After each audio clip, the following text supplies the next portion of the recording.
Hey guys, welcome. I wanted to share this video because I have been in this season of life many times before where you feel like God is far from you. Where is he? I don't know.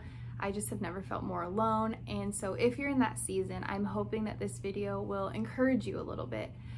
Right off the bat, it says in Deuteronomy, and this is a verse that I've stood on for a long time, and if you've been a Christian for any length of time, you've probably heard it, which is, he will not leave you or forsake you. And so in those really hard, kind of dark moments when I felt lonely or just on my own, like, God, where are you? I would proclaim that verse. Deuteronomy, I think it's Deuteronomy 31. But Lord, your word says that you're not going to leave me or forsake me. If your word says you don't leave me, then that means you're here, but I don't feel you. And even if I didn't feel like it, I would still proclaim it in faith.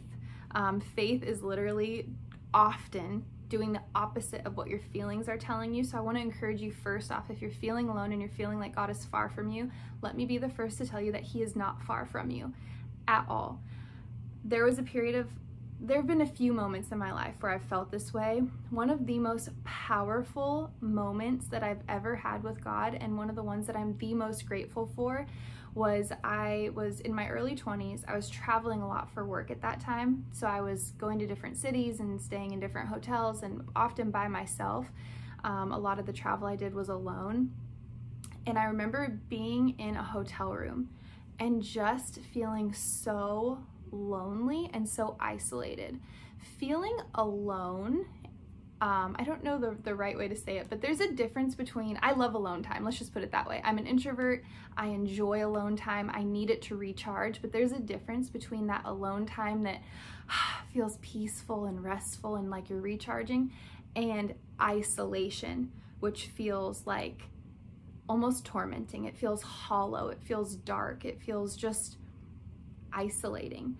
And I was in that moment where I just felt very isolated. I didn't feel God's presence. I didn't feel anything, to be honest with you. I felt so far. I felt like just in a really destitute and just dried up place, and it didn't feel good. And I remember just praying, and to be honest, I hadn't been praying as much because I felt so far, which is the worst thing you can do. If you're feeling far from God, I want to encourage you to still talk to him, still pray. Because I think the worst thing we can do when we're isolated, or when we feel like we're being drawn into isolation, is to isolate ourselves. We still have the freedom of choice. And so when we are feeling this way and we're feeling isolated, we can either come into agreement with that, or we can combat it. Whether we see the results of, our fight immediately, or if it takes a while, it is still worth it to fight through that. And I just remember I was in a hotel room and I was just feeling lonely. And I was like, Lord, you are so far from me right now. I don't know what to do. I don't know what happened. We used to be so close. I have been so blessed to grow up and be raised by parents who never forced anything on me. They didn't force religion or anything. They just genuinely had a relationship with God. They were doing their best, and they modeled that for us. And as our parents, they said, we just believe that it is our job to give you every opportunity to get to know him and every opportunity to meet him. They never forced it, but while we were under their roof, we were going to go to church, and we were going to pray before dinner, and certain things were allowed in the house and not allowed in the house. And I'm so thankful for that gift, because of what it did is it gave me so many opportunities to get to know Jesus, and I did at a very young age. And so when I got into my early 20s, I at least had the foundation and the experience of, I knew God. I knew him, and I knew what his presence felt like. So therefore, I knew the absence of his presence. And there were moments when it broke my heart, and I was just like, Lord, where are you? Like, what is going on? And I remember being in this hotel room and just really feeling upset. I'm pretty sure I was in a hotel room. That's the vision I have in my mind now, but I know for a fact that this vision happened. And I was like, Lord, I am so far from you. I don't even know where to start. I don't even know what to say. I am like, you're so far. We're like not even in the same realm, and he showed me the most beautiful picture that has changed my life ever since. And hopefully he will either show you a picture like this, or you can borrow mine. But I was sitting there, my eyes were closed, and I think I was crying. I was just so disappointed and just upset and just felt so alone, you know, that isolating feeling, that tormenting feeling. And he showed me a picture, and what I saw was I was sprinting in this vision. I was running, and it was pitch black. There was no light any direction. So I'm just sprinting into darkness. I stop and I look around, and I don't see which way is out. I don't see him. I don't feel him. I'm looking around, and it's just desolate. It's the opposite of life. There's just nothingness. And I was like, gosh, it's so hollow. I don't know which way to go. Lord, I don't know where you are. And then he basically zoomed me out. And basically what he showed me is, this was like in the beginning of VR, virtual reality, where people wear the goggles or wear the glasses and you're transported into another world.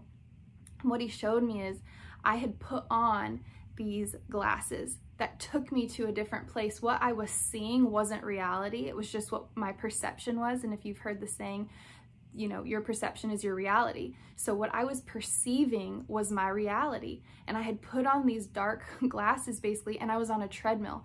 So I'm sprinting in my eyesight and in my vision. I am sprinting into nothingness. I'm so far from him. Let's say that like God was right here and I was right here. In my mind and in what I believe to be reality is I had run so far away from him, I didn't even know where he was anymore. And what he showed me is he was sitting in a chair right beside the treadmill. And he was like, hey, I never went anywhere. And yes, you think you ran so far, and you in your mind might be far from me, but I am never far from you. I'm right here. I'm your dad, and I'm right here. All you have to do is take off those goggles or take off those glasses and get off the treadmill. Come sit in my lap. Let's come hang out with your dad. Come hang out with me. And I was just so overwhelmed because it was such a revelation to me that, oh my gosh, I felt like I was far from God, but the revelation that God was never far from me. As far as I ran to the darkest place that I had felt like I was, to the sin that I was doing, he was there for all of it. Now, because I was exercising in free will, he wasn't going to intervene, but he was right there waiting for me to be like, Dad, pick me up. I have 2 kids now, and you know, I'll walk alongside them. Obviously, I don't allow them to do anything that would be harmful, but the moment they say, Mommy, you better believe I'm picking my baby up, especially if I see that they're in a dangerous spot or they're uncomfortable. Oh, I snatch them up so quickly. And now that I have kids, I have an even deeper understanding of God's love for us because I am now a parent. But it truly was so, like, it was the first time that I could just take a breath. I literally laid on my bed, and it was as if I was laying in his lap and he was just like stroking my hair. That's something that I really love. My mom used to do it when I was little, and now Kellen does. So if that's not your thing, think of something that you find comforting, whether it's a hug or, you know, scratching or tickling your back, whatever it is. That was like that comfort. That's what I finally experienced. It was like my shoulders could drop and I could exhale, and I felt so much peace. And immediately in a moment, it was like I went from this isolating feeling of darkness everywhere I looked to, oh, it's as simple as just taking off these goggles that I've put on and looking at the world for what it really is, which is God has never left me. He's never forsaken me, and he's right there waiting for his baby girl. And I just want to encourage you, if you feel like God is far from you, maybe press in and see why you feel that way. For me, there have been a few different reasons why I have felt that way. One of the reasons is like when my heart got hardened. So I have had in my past, and praise the Lord, he has delivered me and healed me from it, but I have had a good amount of church hurt. I know that's like kind of a hot thing. If you're a Christian, you probably know. Christians, let me put it this way. I don't think they're actual Christians, aka Christ followers. But people who proclaim Christ and they proclaim that they are ambassadors and say that they're Christians sometimes are the people that can be the most nasty, vile, horrific, abusive people. And I know that from experience. So I had all this church hurt in my life in my younger years, and it was rightfully so. I wasn't, being overly sensitive. I was a child at the time, and it was pretty messy. There were some bad things, but what had happened was my heart got hard towards his people. It wasn't hard towards him. If you asked me at any point during going through that season, I would have been like, oh, I love God, because God hadn't let me down, but his people had let me down. Therefore, my heart is hardened to his people. And I'll have to look up the verse, but there, you know, you can't love God and hate his people. Like, that's missing part of it. I gotta find the verse, but you can't say, Lord, I love you, but I hate him.